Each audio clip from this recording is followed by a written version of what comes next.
ဘောလုံးသမားအယောင်းဝယ်အပြောင်းရွှေ့ဈေးကွက်မှာ United ဘာဖြစ်လို့လက်နေနေရလဲ Sergeant Ratcliffe တို့ရဲ့ Ineos ကဘာတွေကြံစီနေတာလဲကျွန်တော်တို့ဒီအကြောင်းကိုဒီနေ့ဆွေးနွေးကြအောင်ပါမင်္ဂလာပါ The Voice of United Channel ကနေပြန်လည်ကြိုဆိုပါရစေဆိုတော့ကျွန်တော်တို့ဒီဘောလုံးရာသီတစ်ခုပြီးသွားတိုင်းဒါမှမဟုတ်စောင်းတွင်းမှာပဲဖြစ်ဖြစ်ပေါ့နော် transfer market ကနှစ်ခါတရားဒီကိုနှစ်ခါကြုံရတယ်ပေါ့နော်ရာသီပြီးသွားရင်တစ်ခါရာသီဝက်မှာတစ်ခါကြုံရတယ်အဲ့လိုကြုံရတိုင်းမှာစောင်းရင်းဘောလုံးရာသီဈေးကွက်ကတော့ထားပါတော့အဓိကဒီဘောလုံးသမားအပြောင်းရွှေ့ဈေးကွက်ကနွေရာသီအပြောင်းရွှေ့ဈေးကွက်ပဲဆိုတော့ဒီအပြောင်းရွှေ့ဈေးကွက်ရောက်လာတိုင်းမှာတစ်နှစ်ပြီးတစ်နှစ်ပေါ့နော်တရားစီပြီးသွားတာ ਨੇ ကျွန်တော်တို့အသင်းကဘယ်ကစားသမားကိုများဝယ်မလဲဒီနှစ်ဘယ်သူရောက်လာမလဲတကယ်ဟိုဘောလုံးလောကမှာနာမည်ကြီးနေတဲ့ကစားသမားကိုဝယ်မှာလားဆိုတဲ့အတွေးကကျွန်တော်တို့ United ပရိသတ်တွေအားလုံးမှာရှိတယ်ဆိုတော့ဒါက United ပရိသတ်တွေမှာမဟုတ်ပေါ့နော်ဘောတခြားအသင်းရဲ့ဘောလုံးပရိသတ်တွေမှာလည်းရှိတယ်ကိုအသင်းကိုဘယ်သူဒီနေ့ပြောင်းလာမလဲဆိုတဲ့ဟာရှိတယ်အဲ့ဒီဟာကကျွန်တော်တို့အရင်တော့စဉ်းစားခဲ့တယ်အခုလက်တွေ့ဒီနှစ်မှာကြတော့ပြဿနာကဘာလာဖြစ်လဲဆို United ကဘသူကိုဝယ်ချင်နေတာလဲဒီ transfer အယောင်းဝယ်ဈေးကွက်ကအလုပ်ဖြစ်မှာလားဆိုတဲ့စိုးရိမ်ပူပန်မှုတွေရှိတယ် Ineos ရဲ့အလုပ်လုပ်ကင်ပုံနှေးကွေးတာကြောင့်မို့လို့မကျေနပ်တဲ့သူတွေမကြိုက်တဲ့သူတွေရှိတယ်ဆိုတော့ Ineos ကိုကျွန်တော်တို့မြန်မာနိုင်ငံကပြည်သက်တွေမကပဲအင်္ဂလန်မှာရှိတဲ့အားကစားသတင်းဌာနတွေအားကစားသတင်းတောက်တွေကလည်းတော်တော်များများကဝေဖန်နေကြတာတွေရှိတယ်ဒီနွေရာသီမှာကြုံရတဲ့မေကောကဘသူကိုဝယ်มาလဲဆိုတာထက်ဘာကြောင့်အခုထိဝယ်လို့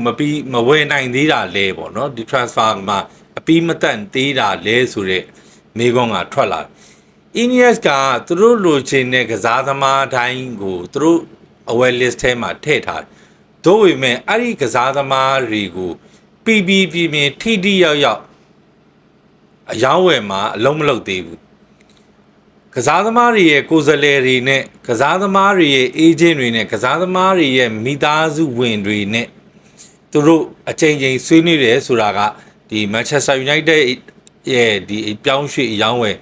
အကြောင်းတွေပြောနေတဲ့ channel တိုင်းမှာ media တိုင်းမှာဒီသတင်းကဒီအကြောင်းအရာကအကြောင်းထက်နေအောင်ကြားနေရတဲ့စကားတွေပဲဖြစ်မယ်ဟိုကျွန်တော်တို့ United ပရိသတ်တွေအကုန်လုံးလဲဒီຢာတွေကတည်ပြီးသားဖြစ်တယ်ဘဒူးဘို့မဆိုဥမာ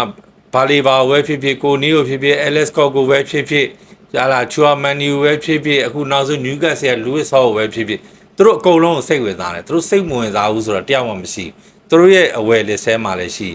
ဒါပေမဲ့ United ကထိရောက်တဲ့ plan မရှိဘူးဒါကျွန်တော်တို့အမြင် United က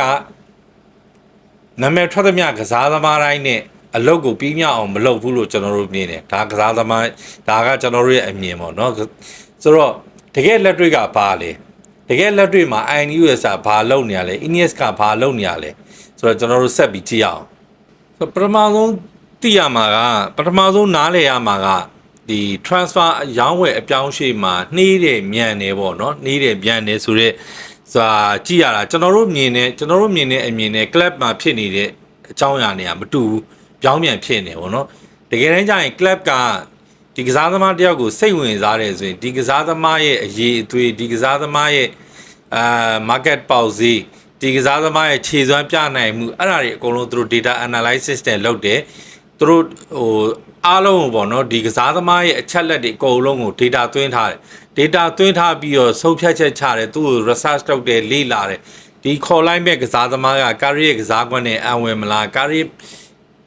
ရဲ့ဟို plan တိုင်းသွားနိုင်မလားပေါ့နော်ဒါတွေသူတို့အများကြီးစဉ်းစားတယ်ဘာဖြစ်လို့လဲဆိုလို့ရှိရင်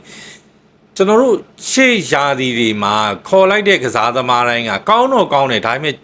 United ကိုရောက်ရင်ခြေစွမ်းမပြနိုင်လုံးဝဟိုအကြီးကျယ်ဆုံးလွဲမှားမှုဖြစ်ခဲ့တာကဆန်ချိုဆိုတဲ့ကစားသမားကကောင်းတယ်ခြေစွမ်းပြနိုင်တယ်ဒါပေမဲ့ United ရောက်တဲ့အချိန်မှာ flop ဖြစ်သွားတယ်သူဟာ United မှာမအောင်မြင်ဘူးလုံးဝကိုတိမ်မြုပ်သွားတယ်ခြေစွမ်းမှာပျောက်သွားတယ်နာမည်ပါပြတ်သွားတယ်ဆိုတဲ့အနေအထားဖြစ်သွားတယ်ဆိုတော့အဲ့လိုမျိုးပဲဂျေဒန်ဆန်ချိုရဲ့နောက်မှာထပ်ခေါ်ခဲ့တဲ့ Hwastan တို့ဟာလာအခု Zigzi တို့ရှိတယ်သူတို့ ငကိုကလပ်တွေမှာခြေစွမ်းပြခဲ့တယ်သို့တော့ United ရောက်တဲ့အချိန်မှာ United ကိုလာကစားတဲ့အချိန်မှာဒီကစားသမားနဲ့ကျွန်တော်တို့ Manchester United အသင်းတွေကအဝင်ခွင့်ကြမဖြစ်ဘူးမဖြစ်တဲ့အချိန်မှာဘာဖြစ်လဲဆိုကျွန်တော်တို့ငွေကြေးတွေဆုံးရှုံးမှုတွေအများကြီးဖြစ်ခဲ့တယ်ကိုပြန်ရောက်တဲ့အချိန်မှာဝယ်ခဲ့တဲ့ဈေးကိုမရအောင်ဆိုတော့လက်ရှိ Ineos က Sergeant Radcliffe တို့ကဒီပြဿနာတွေကိုအရင်ပုံစံမျိုးမဖြစ်အောင်ဖြေရှင်းဖို့သူတို့အများကြီးစဉ်းစားတယ်သူတို့အများကြီးပလန်ချနေတယ်အများကြီးတွေးတယ်ကစားသမားတယောက်ကိုအရင်လိုနာမည်ကြီးတိုင်းပတ်စံပုံပေးပြီးတော့ဝယ်ခဲ့တဲ့ Glazer တို့ခက်ကလို့အပြုတ်မှုမျိုးတွေသူတို့မလုပ်တော့ဘူးဆိုတော့ Manchester United ကဒီလိုပြဿနာပေါင်းများစွာကိုအများကြီးရှင်းခဲ့ရတယ်နောက်တစ်ချက်ကဒီ Ineos က Sergeant Radcliffe တို့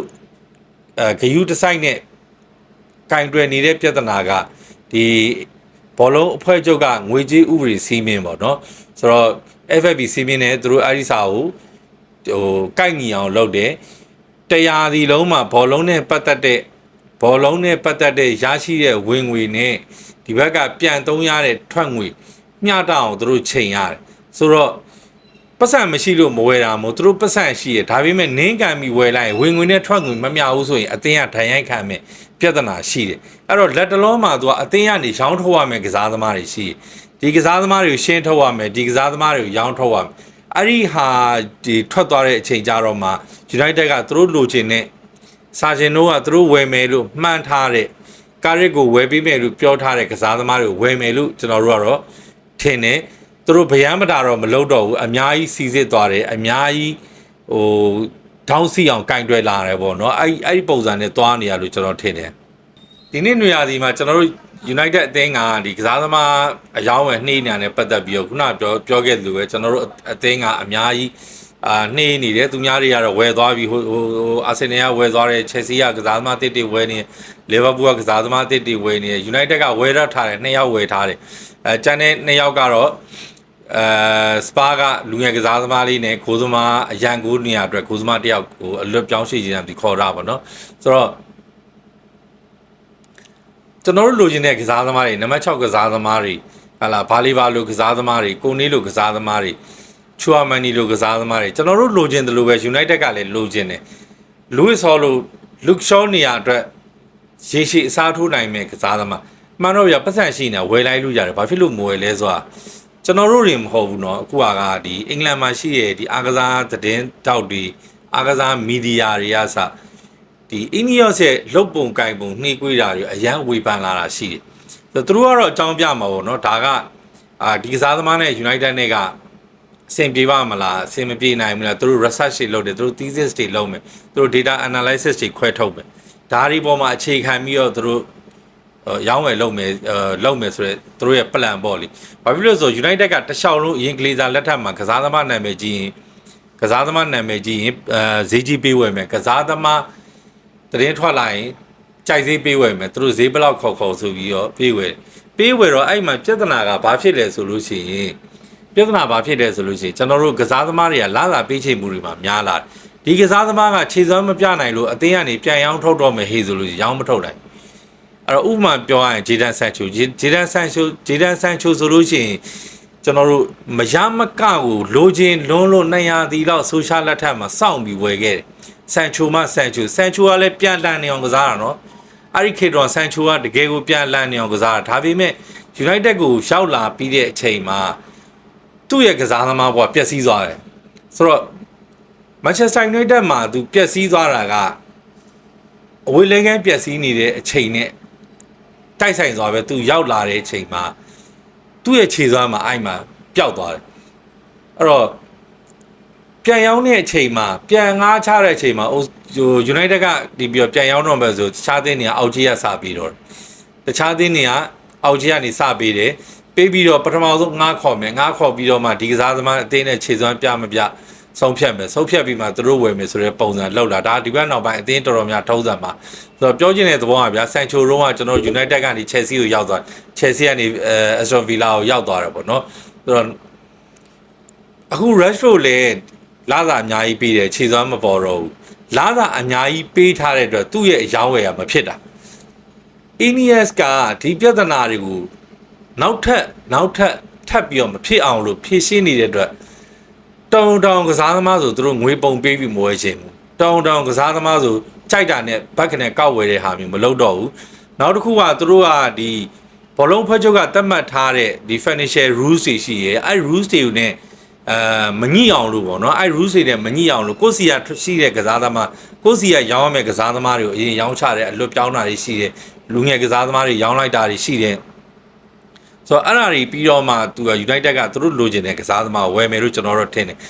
ကျွန်တော်တို့ကတော့ဝယ်စီရင်တာပေါ့ဘယ်သူဝယ်မလဲဘာလုပ်မလဲနံပါတ်6နေရာမှာကာဆာမီရိုထွက်သွားပြီကာဆာမီရိုမရှိတော့ဘူးဟာလာတနစ်လာလဲအရင်အင်အားမရှိဘူးနောက်တနစ်လာလဲအရင်အင်အားမပြည့်စုံနီးပြကတန်ဟတ်ဆိုလဲတန်ဟတ်လက်ထက်တော့ပေါ့နော်အမော်ရင်ဆိုလဲအမော်ရင်လက်ထက်တော့ရှိတဲ့ကစားသမားနဲ့ကစားနေရတာပဲဆိုတဲ့ပုံစံမျိုးကျွန်တော်တို့လည်းဟိုလက်တွေ့မြင်ခဲ့ရတယ်ကျွန်တော်တို့လည်းလက်တွေ့ခံစားခဲ့အဲ့အကျိုးကျေးဇူးကြီးကအဲ့ဒီအကျိုးကျေးဇူးကြီးကတစ်နှစ်မဟုတ်ဘူးနှစ်နှစ်မဟုတ်ဘူးကျွန်တော်တို့ United ခံစားလာတကယ်တမ်းချန်ပီယံဆုကိုပြန်လိုချင်တယ်ချန်ပီယံဖလားကိုပြန်စိန်ခေါ်ချင်တယ်ဆိုရင်အရင်အင်အားတောင့်တင်းနေဖို့ကအဓိကပြဿနာ yes က